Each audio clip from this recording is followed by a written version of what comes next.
Hello students, welcome to class 6 mathematics chapter 4 basic geometrical ideas, and this is your summary lecture number 6. Today we will revise whatever we have done in this chapter from the starting. First point is a small dot marked by a sharp pencil on a paper is an example of a point. A sharp dot marked by a sharp pencil on a paper is an example of a dot. A point determines a location. Point tells us the location. It has no length, no breadth, no thickness. Okay? Point does not have any length, breadth or thickness. It is usually denoted by a capital letter. Whenever we have to give name to any point, we will use capital letter. Next is, line is a straight and extends indefinitely in both directions. Line is straight and we can extend it. We can enlarge it. We can extend it indefinitely without any limit in both the direction. A line has length only. Okay, a line has only length. It has no breadth or thickness. A line has no end point. Definitely, if we can extend it from both the sides, that means it has no end point. And it has unlimited length. How we write down the name of a line? It is denoted as AB and above that one symbol of a line. Unlimited number of lines can be drawn in a paper through a given point. Suppose we have one point is given to us. How many lines we can draw from that point? We can draw unlimited number of lines. You can check it also. Next point is, exactly one line passes through two different given points. And when 2 points are given to us, then how many lines can we draw from those 2 points? We can draw only one line. Next is, two different lines in a plane either intersect at exactly one point or are parallel. Okay, if we have two lines in a plane on a piece of paper, suppose we draw two lines, then these two lines either intersect one or the other point. Either they can intersect or they are parallel. Next is, a line segment is a position of a line. It has two endpoints and has a definite length. A line segment is a portion of a line. Line segment is a small part of a line. It is only a small portion of a line and it has two endpoints. And as it has two endpoints, it has fixed length, or we can say definite length.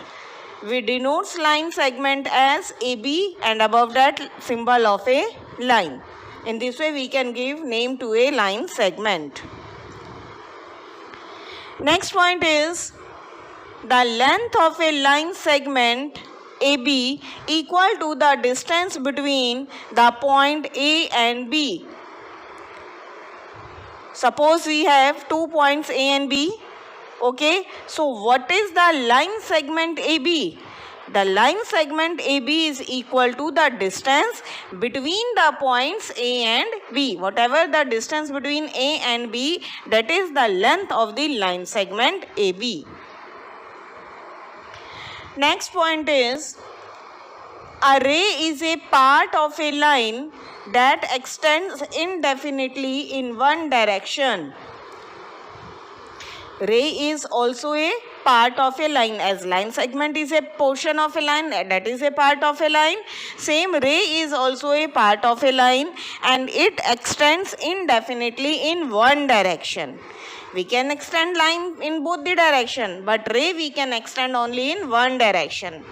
A ray has one end point, okay, and it has indefinite length. We can extend ray from one side only,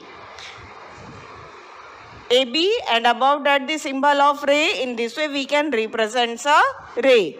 In this ray, A is the initial point of the ray, and we can extend ray AB in B direction, in the direction of the B. Next point is, unlimited number of rays can be drawn in a plane with a given initial point. Suppose we have one point, then how many rays can we draw from that initial point? We can draw unlimited number of rays. Okay, see the example of sun. Sun is the initial point of sun rays. On that, from that initial point, unlimited number of rays comes out. Okay, so we can draw unlimited rays from the one initial point. Next is, there is no difference between line AB or line BA. Meaning of line AB and line BA both is same. Okay, same in the line segment also. AB line segment and BA line segment, these two are same. But there is a difference between ray AB and ray BA. Why? Why ray AB is different from ray BA? Because ray AB means its initial point is A and it moves indefinitely towards B. And ray BA means that its starting point is B and it is moving towards A indefinitely. That's why ray AB is different from ray BA. Next point, two rays with the same initial point but directed in the opposite directions are called opposite rays. Okay, see, two rays with the same initial point. Initial point is same, starting point is same, but they are moving in the opposite direction. So they are called opposite rays. Next, a figure formed by two rays or two line segments with the same initial point is called an angle. What is an angle? A figure formed by two rays with the same initial point. We have two rays or two line segment and the initial point of those two rays or two line segment is same. Okay, this is called an angle. The initial point is called its vertex. That is called the vertex of the angle. And two rays are called the arms or sides of the angle. Next, a curve which has different beginning and end points is called an open curve. These definitions you have to learn. Open curve, a curve which has different beginning and end points. Starting point is different and end point is also different. So, a curve which has different beginning and end point is called an open curve. Next point is a curve which have same beginning and end points is called a closed curve, in which beginning and starting and end points are same. That is called a closed curve. And third is a curve which do not cross itself is called a simple curve. Now see the example of these three. All the three types of curve. See first figure. In this, starting point and end points are different. So it is a open curve. Figure number 2. In this, starting point and end points are same. So it is a closed curve. And figure number 3. It does not cross itself. Is it crossing itself? No. So it is a simple curve. In figure 1, starting point and end points are different, but they are crossing itself. That's why it's not a simple curve. Okay. So figure number 3 is simple curve, simple and open curve, because it does not cross itself also, and it has different starting and ending points. Next point is, a simple closed curve leads to 3 directions of the region. We can divide a simple closed curve into 3 divisions. One is interior, exterior and boundary. The region which is inside the curve called the interior curve, which is outside the curve, that is the exterior, and which lie on the boundary, or we can say which points lie on the boundary, that is called the on the boundary. Next point is, a simple closed curve made up entirely of line segments is called a polygon. What I have told you, in this you have to keep in mind 3 conditions. First, it must be simple curve. Simple means which do not cross itself. Then closed also means starting and end points are same and made up of entirely of line segment. This is the third condition. So simple closed curve made up entirely of line segments is called a polygon. Next point is, line segment forming a polygon are called its sides. All the line segments by which we are made the line polygon are called its sides, and the end points of the line segments are called its vertices. Next is, 2 sides of a polygon with a common end point are called its adjacent sides. 2 sides of a polygon with a common end point. There are 2 sides, but their starting point or ending point, one point is common. Okay, so those are called the adjacent sides. Means one vertex is common in 2 sides. If one vertex is common, so those sides are known as adjacent sides. The end points of the same side of a polygon are called its adjacent vertices. We have suppose one side, AB side. From A and B, we are able to form 2 angles, angle A and angle B. So these points, point A and point B, these are called the adjacent vertices. 2 end points of the same side. Okay, these are called the adjacent vertices. Next, 2 angles of a polygon with a common side are called its adjacent angles. See, adjacent vertices, if angles are formed with in one side, then we can call them adjacent angles. Side is AB. We are forming 2 angles here, angle A and angle B. So angle A and angle B are called the adjacent angles. Line segment forming by joining 2 non-adjacent vertices of a polygon is called a diagonals of a polygon. What is a diagonal? When we join 2 non-adjacent vertices, then we can form the diagonal. So line segment formed by joining 2 non-adjacent vertices of a polygon is called a diagonals of a polygon. A polygon having 3 sides is called a triangle. A triangle has 3 sides, 3 vertices and 3 angles. A polygon having 4 sides is called a quadrilateral.